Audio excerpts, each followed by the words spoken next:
Just like Western Europe has Celtic music and the United States has the blues, Mexico has mariachi, a beloved and highly romanticized, folky genre. But there's another style of Mexican music which is just as old, storied, developed, and at least in the last 40 years has become even more popular than mariachi. It's called Banda, or Banda Sinaloense, and Snoop Dogg loves it.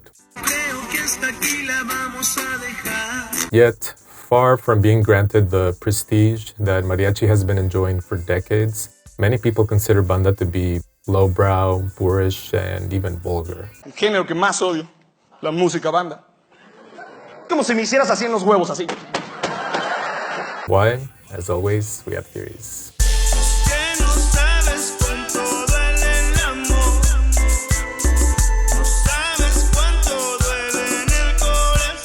Actually, no.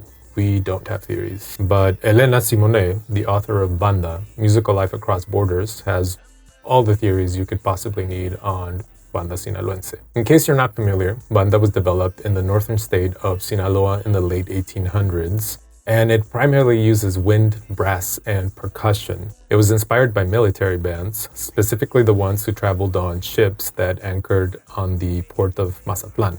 Mariachi, on the other hand, was developed in the state of Jalisco, and it used to be played on string instruments, although brass was added later on. I previously shot a video in Spanish, also based on Elena's work, and it focused on how banda became extremely popular in the US back in the 90s, to the point that it pissed off Howard Stern because, at the peak of his cultural popularity, a tiny banda station in LA started getting better ratings than his own show. In that video, I mentioned that I wanted to come back to one observation in Elena's book, where she puts forward a few theories as to why banda has never achieved mariachi's prestige, even though both styles have a very similar pedigree. Not to mention that, although it's been consistently liked, there hasn't been any new mariachi singers topping the music charts for years. Meanwhile, banda has gained a huge audience, with one particular group selling out Madison Square Garden as recently as 2019. To understand banda's position as the underdog of Mexican folk music, we need to look at mariachi's ascension and also people's unwavering admiration for it. Initially, mariachi was known as son, or son jalisciense, and its musicians wore the latest line of peasant wear, which is to say clothing that looked like it was made out of potato sacks. Years later, with the birth of the golden age of Mexican cinema in the 1930s, mariachis made their big screen debut next to famous, beautiful people, and they quickly began to be glamorized. On film, mariachis were shown in expensive charro outfits, which in real life were only worn by wealthy landowners, not simple countrymen. Musicians then started to modify their instrumentation, switching heavy arps for an easier-to-carry type of bass, and they became the equivalent of a mobile DJ, playing many genres, such as boleros, rancheras, and corridos, in various places, such as street corners, cantinas, or outside a young lady's house, where they back up singers during a classic serenata.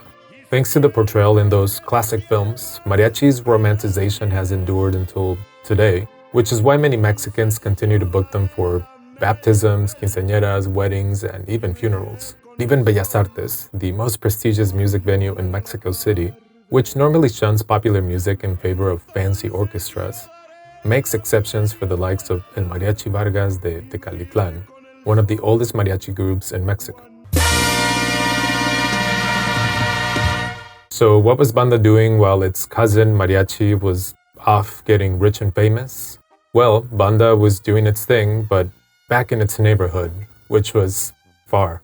Northern Mexico, thanks to the rocky Sierra Madre Occidental, was considered difficult to explore. In the 1800s, a European traveler wrote, "Of all the states composing the Republic of Mexico, none are less known than Sinaloa, Durango, and Chihuahua. Partly for fear of savage Indians, partly for fear of pecuniary means, they have been avoided by all travelers." Meanwhile, Jalisco, mariachi's birthplace, was a lot closer to the capital, and many Tapatio musicians had relocated to Mexico City at the beginning of the 1900s, starting with one Conjunto Coculense de Justo Villa, a mariachi that was booked to play for President Porfirio Diaz's birthday party in 1905. Thing is, according to his opponents, President Porfirio Diaz was a little too fond of French and European culture. Mexican nationalists got rid of Porfirio during the revolution, and in the process they believed that they had uncovered a false Mexico, one that was imitative of Europe. That's why these nationalists decided to inspire Mexicans by developing a local, non-Frenchified culture, which they hoped would bring together the country. And they did so by sending out cultural missionaries, so basically anthropologists, to see what the peasantry, el pueblo, was entertaining itself with. Since northern Mexico was far, and again, considered hard to explore, these missionaries only made it to certain states, such as Jalisco, where they noticed a group of dudes messing around with string instruments and said, this is folky enough. Let's try to inspire the people with this. Let's do it quickly before Porfirio Diaz tries to book Daft Punk for his next birthday party. Daft Punk is playing at my house, my house.